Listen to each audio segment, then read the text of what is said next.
The film Japanese Relocation was made shortly after Pearl Harbor by the U.S. Office of War Information. Fearful of spying, the Roosevelt administration approved relocating more than 110,000 Japanese Americans from their homes and businesses to work camps. 60% of them were American citizens. The film suggests that many of those relocated were actually okay with it. It's hosted and directed by Milton Eisenhower, Ike's brother.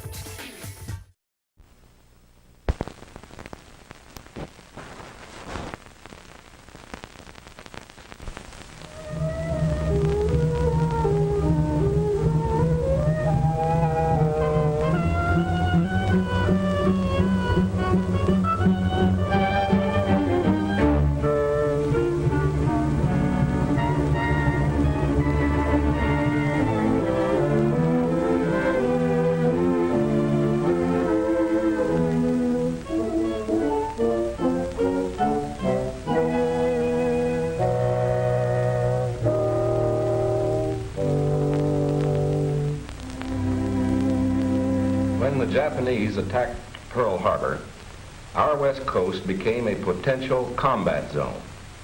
Living in that zone were more than 100,000 persons of Japanese ancestry, 2/3 of them American citizens, 1/3 aliens. We knew that some among them were potentially dangerous. Most were loyal, but no one knew what would happen among this concentrated population if Japanese forces should try to invade our shores.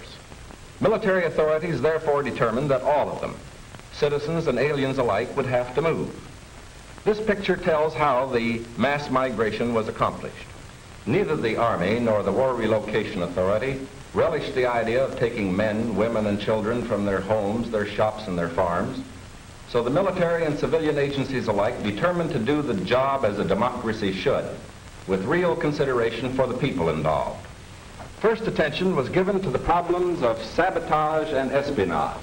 Now, here at San Francisco, for example, convoys were being made up within sight of possible Axis agents.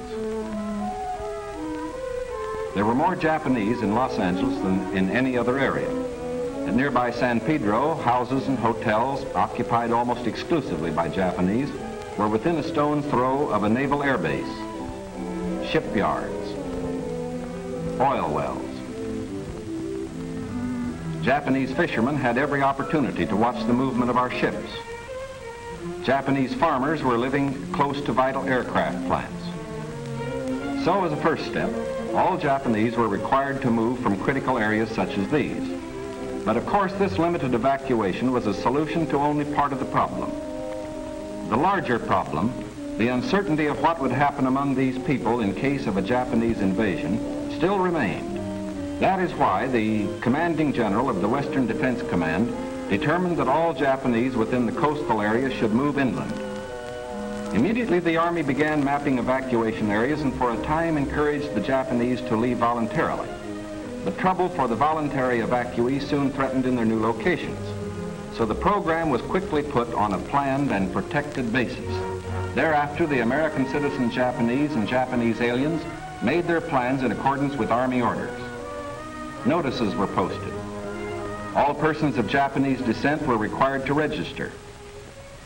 They gathered in their own churches and schools, and the Japanese themselves cheerfully handled the enormous paperwork involved in the migration.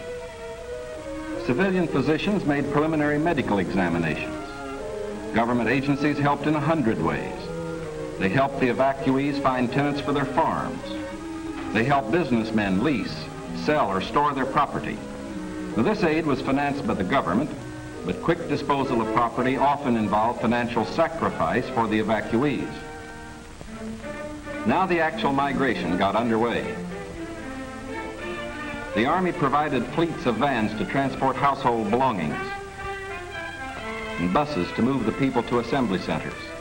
The evacuees cooperated wholeheartedly. The many loyal among them felt that this was a sacrifice they could make in behalf of America's war effort. In small towns as well as large, up and down the coast, the moving continued.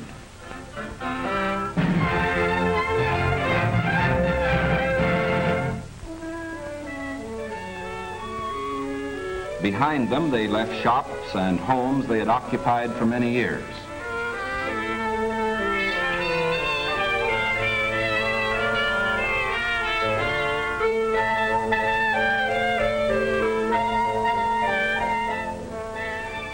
Their fishing fleets were impounded and left under guard.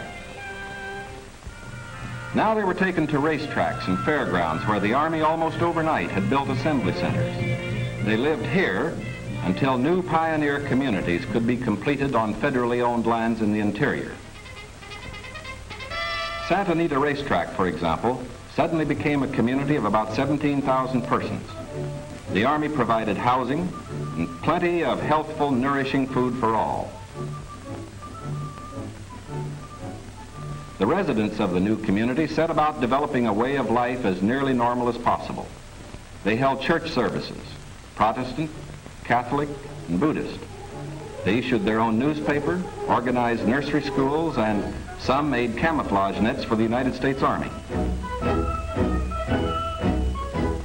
Meanwhile, in Arizona, Utah, Colorado, Wyoming, and elsewhere, quarters were being built where they would have an opportunity to work and more space in which to live. When word came that these new homes were ready, the final movement began.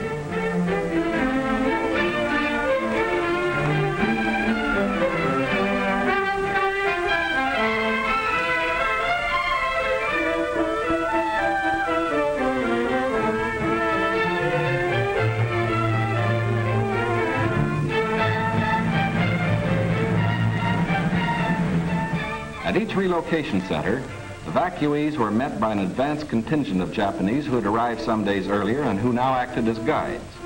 Naturally, the newcomers looked about with some curiosity.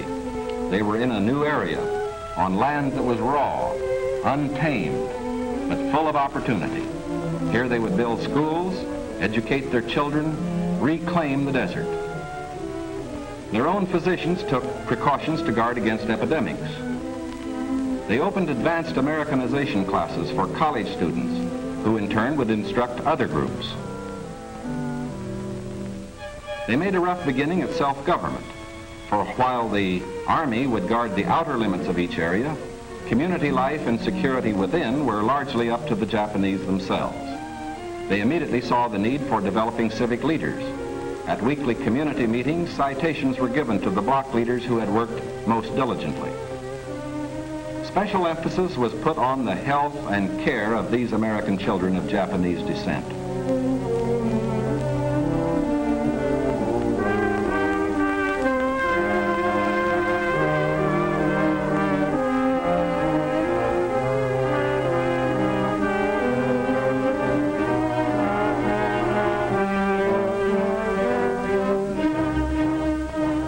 Their parents, most of whom are American citizens, and their grandparents, who are aliens, immediately wanted to go to work. At Manzanar, they built a lath house and began rooting guayuli cuttings. The plants, when mature, will add to our rubber supply.